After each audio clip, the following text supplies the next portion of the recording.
क्या इस Makkah joint defence agreement को as a strategic game changer consider किया जा सकता है?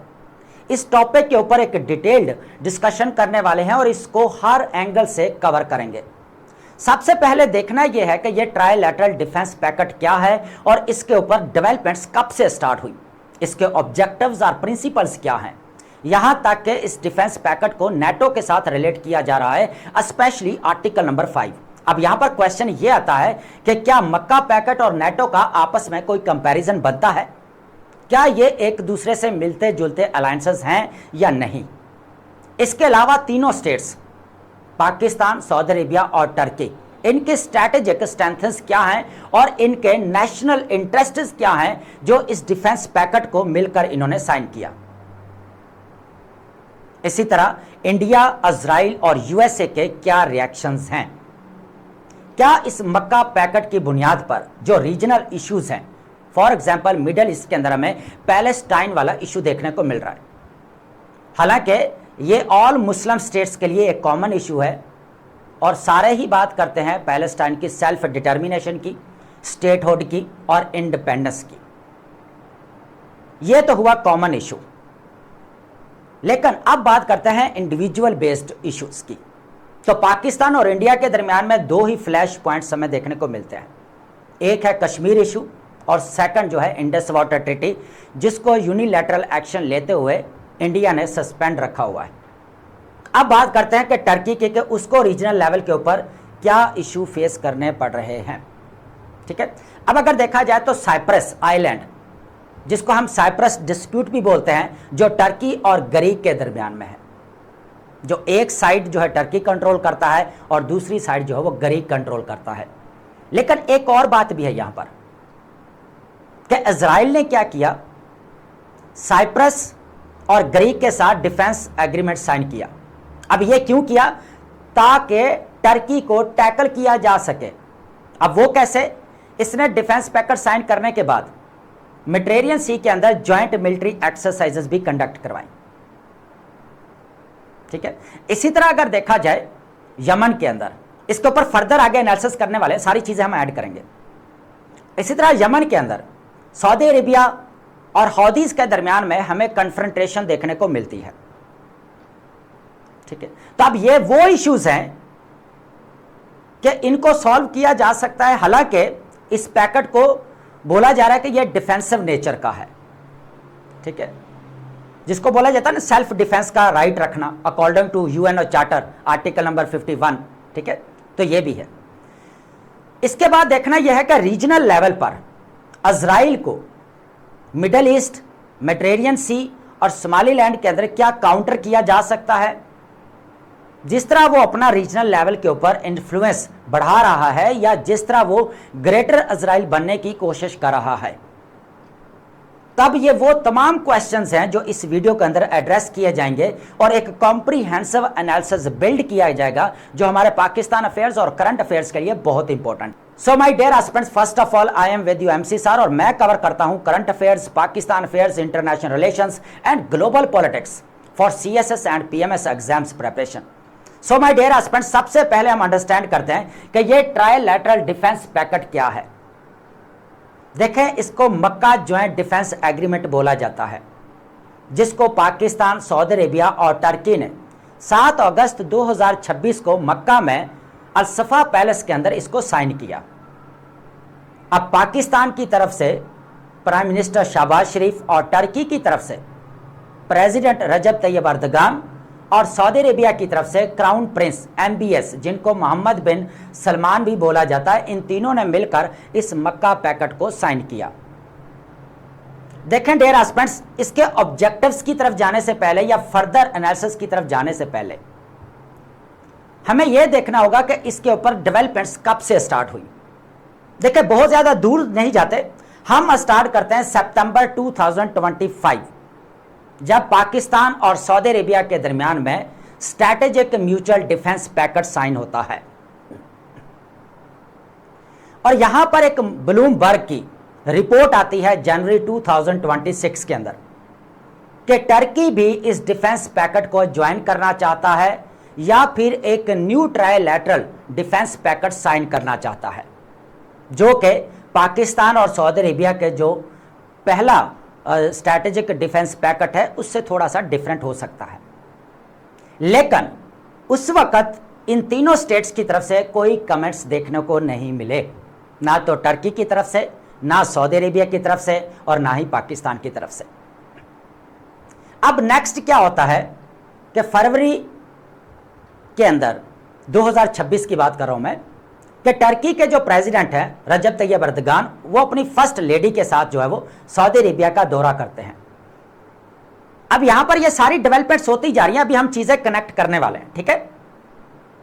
लेकिन उस वक्त भी इस तरह के पैकेट को साइन करने की बात नहीं की गई, हालांकि ब्लूमबर्ग ऑलरेडी अपनी रिपोर्ट पब्लिश कर चुका था, ठीक है। तो अब बात करते हैं मिडिल ईस्ट क्राइसिस की। 28 फरवरी 2026 को इजराइल और यूएसए की तरफ से ऑपरेशन एपिक फ्यूरी स्टार्ट किया जाता है ईरान के अगेंस्ट। ईरान ने क्या किया? रिटेलिएट किया। ईरान ने बोला कि भाई according to UNO charter self defence का वो राइट रखता है, इसीलिए उसने डिफेंसिव अटैक्स किए। हालांकि ट्रंप की तरफ से भी यही कहा जा रहा था कि वो भी डिफेंसिव अटैक ही कर रहे हैं, ठीक है। फिर हुआ क्या कि ईरान ने गल्फ स्टेट्स के अंदर यूएसए मिलिट्री बेसेस को टारगेट किया। अब एक चीज और भी है, यहां पर यूएसए ने गल्फ स्टेट्स की सिक्योरिटी की रिस्पॉन्सिबिलिटी ली हुई थी। तो इन दोनों के दरमियान में कहीं ना कहीं पर हमें ट्रस्ट डेफिसिट देखने को मिला, क्योंकि यूएसए सिक्योरिटी प्रोवाइड नहीं कर सका या गल्फ स्टेट्स को प्रोटेक्ट नहीं कर सका, ठीक है। अब यहां तक बात होगी। अब आपको पता है कि गल्फ स्टेट्स ऑयल रिसोर्सेस का गढ़ है, वो रिच ऑयल रिसोर्सेस ऑन करते हैं जितने भी गल्फ स्टेट्स हैं, लेकिन उनकी जो डिपेंडेंसी है वो है ग्लोबल चोक पॉइंट्स के ऊपर, स्ट्रेट ऑफ हॉर्मुज एंड बाब अल मंदीब। अब स्ट्रेट ऑफ हॉर्मुज के ऊपर किसका कंट्रोल है? ईरान का कंट्रोल है। लेकिन ऑन द अदर हैंड बाब अल मंदीब के ऊपर किसका कंट्रोल है? हौदीस का है। और हौदीस कौन है? प्रॉक्सी ग्रुप्स जिनको बोला जाता है, ईरान के। तो यहां पर गल्फ स्टेट्स अपने आप को इनसिक्योर फील करते हैं। एक और चीज भी है, कहीं ना कहीं पर यह भी कहा जा रहा है according to experts and analyst कि भाई रीजनल लेवल के ऊपर बैलेंस ऑफ पावर को जो है वो इन्फ्लुएंस कर सकता है ये स्ट्रैटेजिक डिफेंस पैकेट, क्योंकि ईरान का इन्फ्लुएंस बढ़ता जा रहा है और इसके साथ साथ इजराइल का भी बढ़ता जा रहा है। इजराइल का तो खैर हमें टेरिटोरियल एक्सपेंशन देखने को मिल ही रहा है, गाजा के अंदर ऑलरेडी 60 to 70% जो है वो कंट्रोल कर चुका है, और बेंजामिन नेतन्याहू की तरफ से भी यही कहा जा रहा है कि और इसको कंट्रोल किया जाएगा। तो ये कह ले कि वो चीजें थी, वो डेवलपमेंट्स थी। अच्छा, एक और चीज भी ऐड कर लेते हैं यहां पर कि पाकिस्तान और इंडिया के दरमियान में हमें टसल देखने को मिली 2025 के अंदर, मई के अंदर वॉर देखने को मिली, और इसी तरह दोनों के दरमियान में हमें जो कह ले कि आज भी कह ले कि टेंशन देखने को मिल ही रही है, क्योंकि इंडस वाटर ट्रीटी को यहां पर सस्पेंड कर दिया गया पाकिस्तान इंडिया की तरफ से यूनिलैटरल एक्शन लेते हुए। लेकिन एक और चीज भी है, इंडिया की तरफ से यह कहा गया कि ऑपरेशन सिंदूर अभी एंड नहीं हुआ, अभी वो जारी है, ठीक है।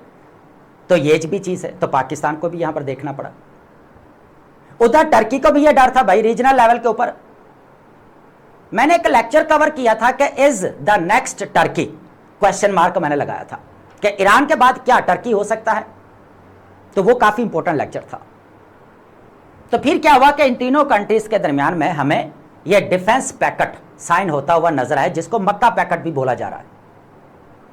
सो माय डियर एस्पिरेंट्स, अब आपको पता चल गया होगा कि इसकी डेवलपमेंट्स कहां से स्टार्ट हुई, ठीक है। तो अब हम बढ़ते हैं अपने इसके ऑब्जेक्टिव्स की तरफ, ठीक है। देखिए इसके प्रिंसिपल्स क्या हैं।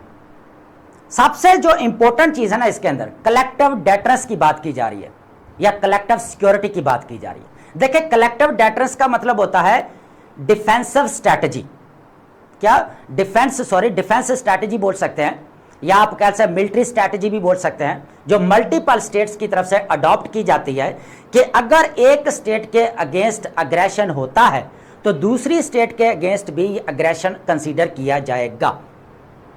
जो कि हमें यहां पर देखने को मिल रहा है कि अगर एक स्टेट के ऊपर अटैक होता है तो दूसरी स्टेट के ऊपर भी अटैक कंसीडर किया जाएगा।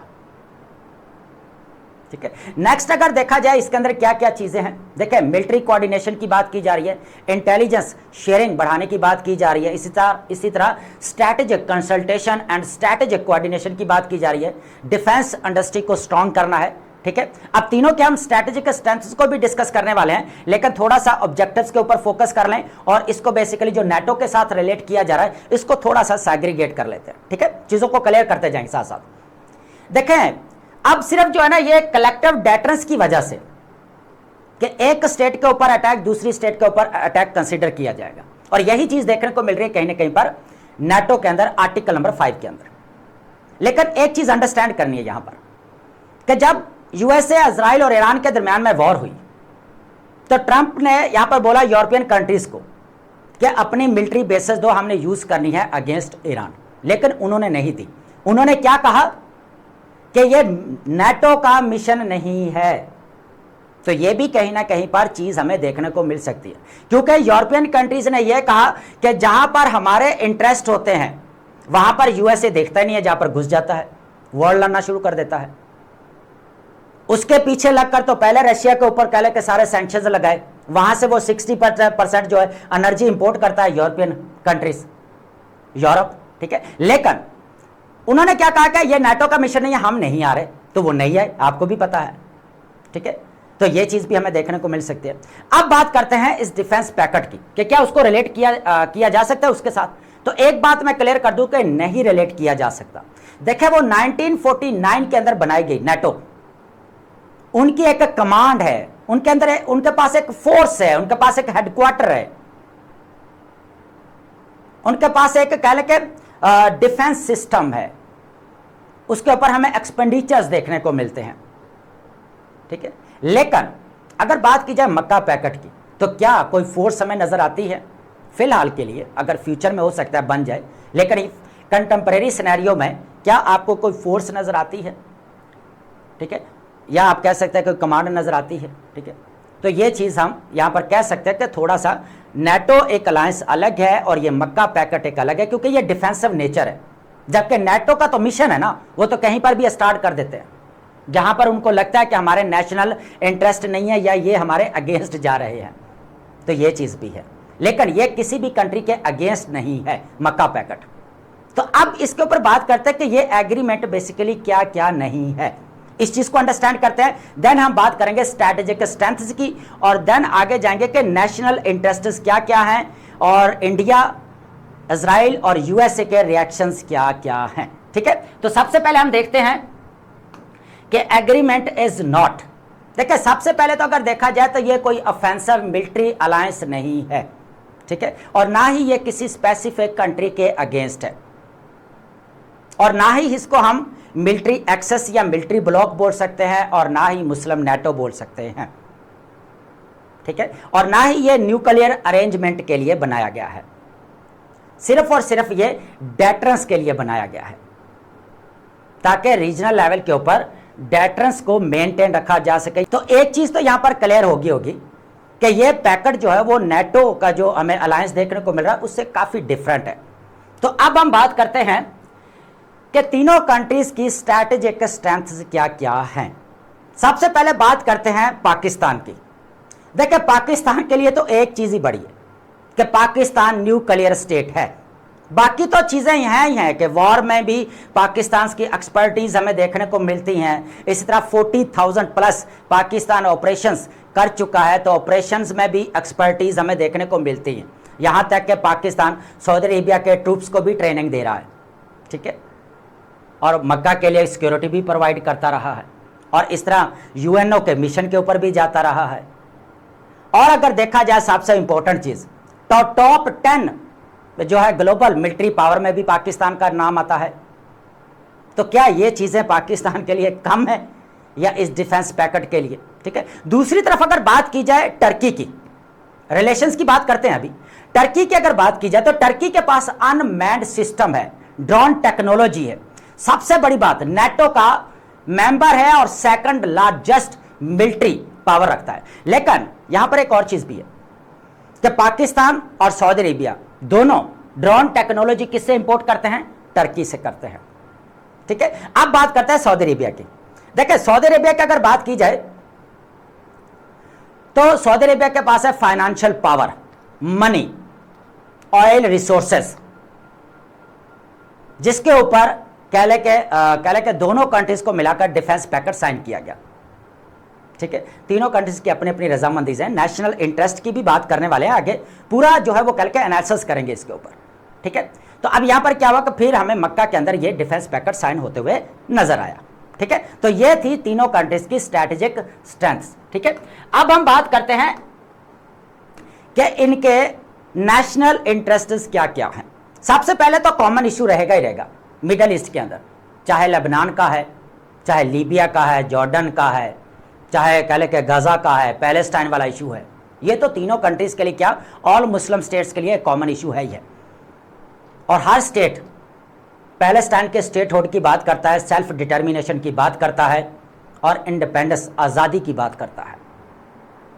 लेकिन इंडिविजुअल बेस्ड भी हमें इंटरेस्ट देखने को मिल रहे हैं। अब किस तरह इस चीज को अंडरस्टैंड करते हैं? देखिए पाकिस्तान के इश्यूज क्या हैं, जैसा कि मैंने अभी बताया कि ईस्टर्न एंड वेस्टर्न फ्लैंक्स पर पाकिस्तान को सिक्योरिटी चैलेंजेस का सामना करना पड़ रहा है। अब इंप्लीकेशन भी इसके अंदर ही आ जाएंगे कि पॉजिटिव इंपैक्ट्स क्या क्या हो सकते हैं पाकिस्तान के लिए। देखिए एक तो सबसे पहले अंडरस्टैंड करते हैं इश्यूज की, कि पाकिस्तान को इकोनॉमिक इश्यूज का सामना करना पड़ा है, सिक्योरिटी चैलेंजेस का सामना करना पड़ा है। एक तरफ इंडस वाटर ट्रीटी सस्पेंड कर दी गई, कश्मीर इशू है। इसी तरह वेस्टर्न फ्लैग्स पर टेररिज्म का खतरा है, जो अफगानिस्तान अगर देखा जाए जो रशिया की तरफ जा रहा है या इंडिया की तरफ जा रहा है। ठीक है, तो पाकिस्तान को सिक्योरिटी चाहिए। तो अब यहां पर क्या हो सकता है कि पाकिस्तान अपने डिफेंस सिस्टम को स्ट्रॉन्ग कर सकता है।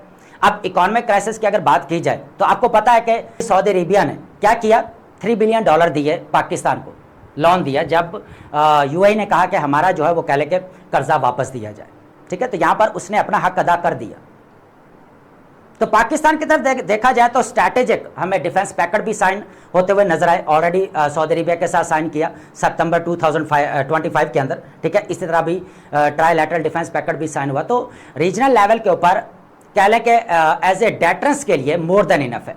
कोई भी कंट्री एक बार सोचेगा अटैक करते हुए या कह लें कि पाकिस्तान के साथ कॉन्फ्लिक्ट्स स्टार्ट करने से पहले। ठीक है, इसके बाद अगर बात करते हैं और भी बहुत सारी चीजें हम आगे फर्दर डिस्कस करते जाएंगे।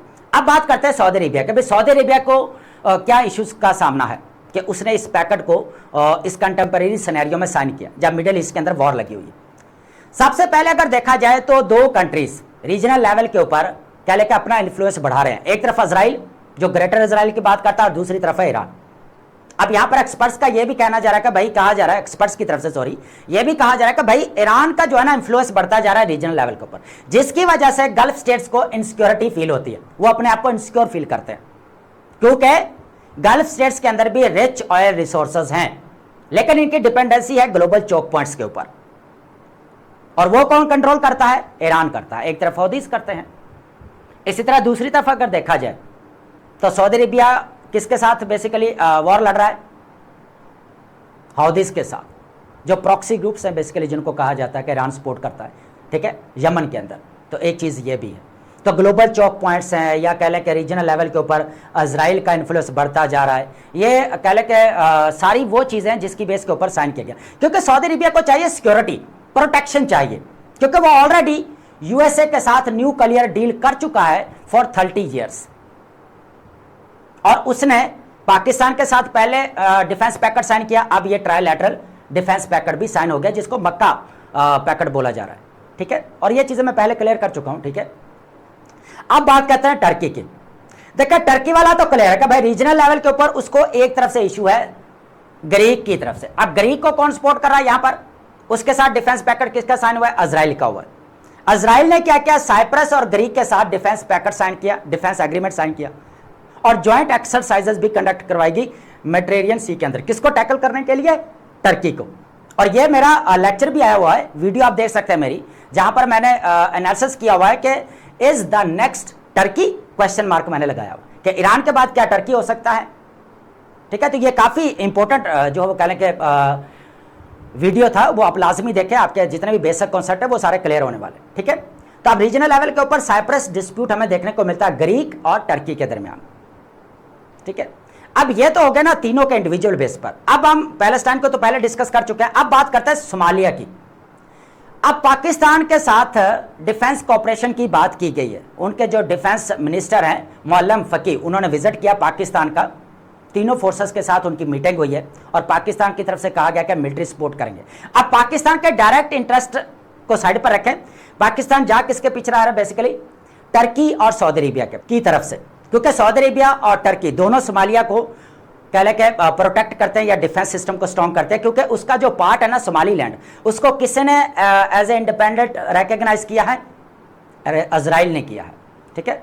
तो यहां पर अगर देखा जाए तो इजराइल का इन्फ्लुएंस रीजनल लेवल के ऊपर भी बढ़ता जा रहा है, सोमालीलैंड के अंदर भी है, इस तरह मेडिटेरेनियन सी के अंदर भी बढ़ता जा रहा है, जहां पर वो अपने आप को ग्रेटर इजराइल बनाने की कोशिश कर रहा है, ठीक है। तो यहां तक चीज़ क्लियर होगी कि इन तीनों के जो है हमें यहाँ पर जो कहने के यहाँ पर कॉमन इश्यूज देखने को मिल रहे हैं, तीनों के नहीं, जितने भी मैंने पहले भी कहा है कि मुस्लिम स्टेट्स हैं सबके लिए ये कॉमन इश्यूज रहेंगे, ठीक है। तो अब अगर देखा जाए तो रीजनल लेवल के ऊपर या ग्लोबल लेवल के ऊपर अगर देखा जाए तो ये इस तरह का एक डिफेंस पैकेट है कि एक एज ए डेटरेंस जो है काम कर सकता है कि कोई भी कंट्री एक बार सोचेगा इनके ऊपर अटैक करने से पहले, ठीक है। तो ये काफ़ी इंपॉर्टेंट चीज़ है, ठीक है।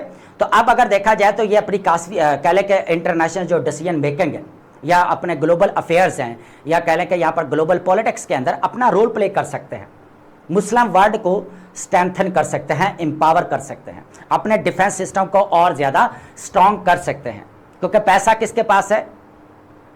सऊदी अरेबिया के साथ। टेक्नोलॉजी किसके पास है? टर्की के पास है। और पाकिस्तान के पास क्या है? ऑलरेडी न्यूक्लियर स्टेट है और इससे बड़ी कोई चीज़ नहीं हो सकती, ठीक है। अब बात करते हैं इंडिया के रिएक्शंस की, बाद में इजराइल को भी देखेंगे, इजराइल को तो ऑलरेडी हम डिस्कस कर ही चुके हैं तकरीबन।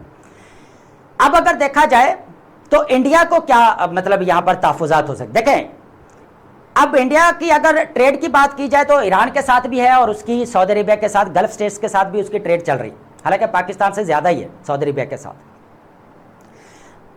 अब इंडिया कोशिश करेगा इस तरह का कोई दिल्ली पैकेट साइन करने की, सॉरी यूएई के साथ, क्योंकि यूएई ऑलरेडी कहीं ना कहीं पर जो है वो कह लें कि आपको पता ही है कि इब्राहिम अकॉर्ड भी उसने साइन किया, I2U2 मीटिंग भी देखने को मिली, ओपेक से एग्जिट भी देखने को मिला।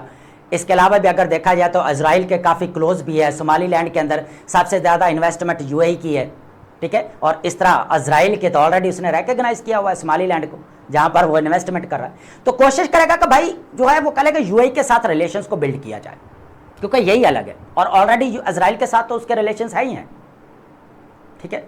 तो ये हमें चीज़ यहां पर देखने को मिल सकती है। तो कोशिश करेगा, इंडिया भी कोशिश करेगा कि अपने बायोलैटरल और डिप्लोमेटिक रिलेशंस को डेवलप किया जाए। और वो चाबहार पोर्ट को भी तो आपके सामने ही है कि 6 मंथ के लिए एग्जाम्पशन मिली थी यूएसए की तरफ से, लेकिन वो आपको पता है वॉर स्टार्ट हो चुकी थी, तो वहां से भी जो कह लेके इंडिया निकल आया। तो उसको पता है क्या ट्रंप की तरफ से क्या कहा गया कि अगर जो भी ईरान के अंदर रहेगा या ट्रेड करेगा तो भाई उसको जो है टैरिफ का सामना करना पड़ेगा। तो वहां से इंडिया तो निकल आया। तो ये चाबहार वाला पॉइंट भी है, ठीक है। तो इसकी तरफ जा सकता है, ठीक है। इस तरह अगर देखा जाए तो वो सेंट्रल एशिया तक अपनी कनेक्टिविटी बढ़ा सकता है, या रशिया के साथ ऑलरेडी बढ़ा रहा है। वो चाइना के साथ कोशिश करेगा कि अपने अच्छे रिलेशंस बिल्ड करे, या बांग्लादेश के साथ कोशिश करेगा।